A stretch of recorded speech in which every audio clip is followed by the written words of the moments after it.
미국 대선 투표가 미국 전역에서 순조롭게 진행되고 있습니다.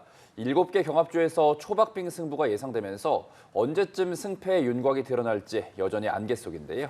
네, 워싱턴 특파원 연결해 현지 분위기 들어보겠습니다. 정우윤 특파원, 아직 투표가 진행 중이죠? 네, 그렇습니다. 이곳 시간으로 오늘 자정 북동부 뉴햄프셔주의 작은 산간 마을 딕스빌 로치에서 대선 투표의 시작을 알렸습니다.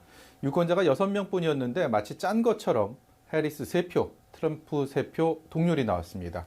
오전 6시부터 동부 지역을 중심으로 투표가 시작됐고 지금은 대다수의 주에서 투표가 한창 진행 중입니다. 네, 우리는 아무리 접전이라도 자고 일어나면 선거 결과가 나와 있곤 했었는데 이번 미국 대선은 언제쯤 결과가 나올지 예측이 어렵다고요. 네, 그렇습니다. 이번 대선 유권자는 대략 2억 4천만 명가량이 되는데요. 지난 대선의 투표율을 적용해 보면 실제 투표 참여자는 줄잡아 1억 6천만 명 정도가 될 것으로 예상됩니다.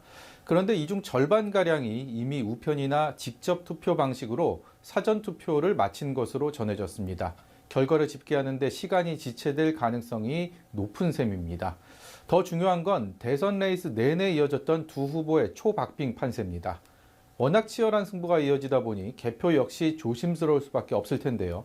경합지 가운데 가장 먼저 개표가 시작될 것으로 보이는 조지아주와 뒤이을 노스캐롤라이나, 펜실베이니아의 개표 흐름을 보면 승패의 윤곽이 대략적으로라도 드러날 것으로 예상됩니다. 네, 해리스와 트럼프 두 후보의 오늘 일정도 전해주시죠. 네, 해리스 부통령은 개표 결과를 흑인 명문대이자 자신의 모교인 워싱턴 DC 하워드대에서 지켜보기로 했고요. 트럼프 전 대통령은 플로리다주 웨스트팜비치에 있는 컨벤션 센터에서 개표 결과를 기다릴 것으로 알려졌습니다. 어제 각각 경합주 펜실베이니아와 미시간에서 선거 유세의 대미를 장식한 두 후보는 본투표 당일인 오늘 나란히 메시지를 내놨는데요. 해리스 부통령은 라디오 방송 인터뷰를 통해 미국인은 분열에 지쳐 있다며 화합을 강조했습니다. 트럼프 전 대통령의 이름을 콕 집어 거론하지는 않았는데 선거운동 기간 자신을 비하했던 상대 진영의 조롱을 소음이라고 일축하기도 했습니다. 들어보시죠.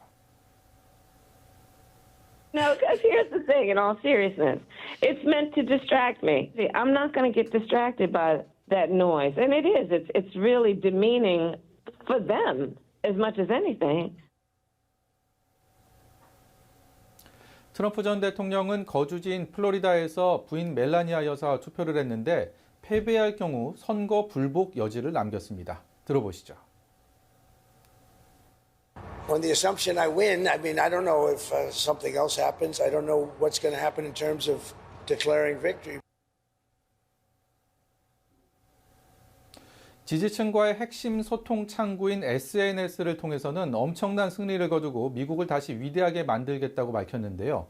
또 급진 공산주의 민주당 당원들은 여러분이 짐을 싸서 집으로 가길 원한다며 지지층에게 투표 참여를 독려하기도 했습니다. 지금까지 워싱턴에서 연합뉴스TV 정호윤입니다.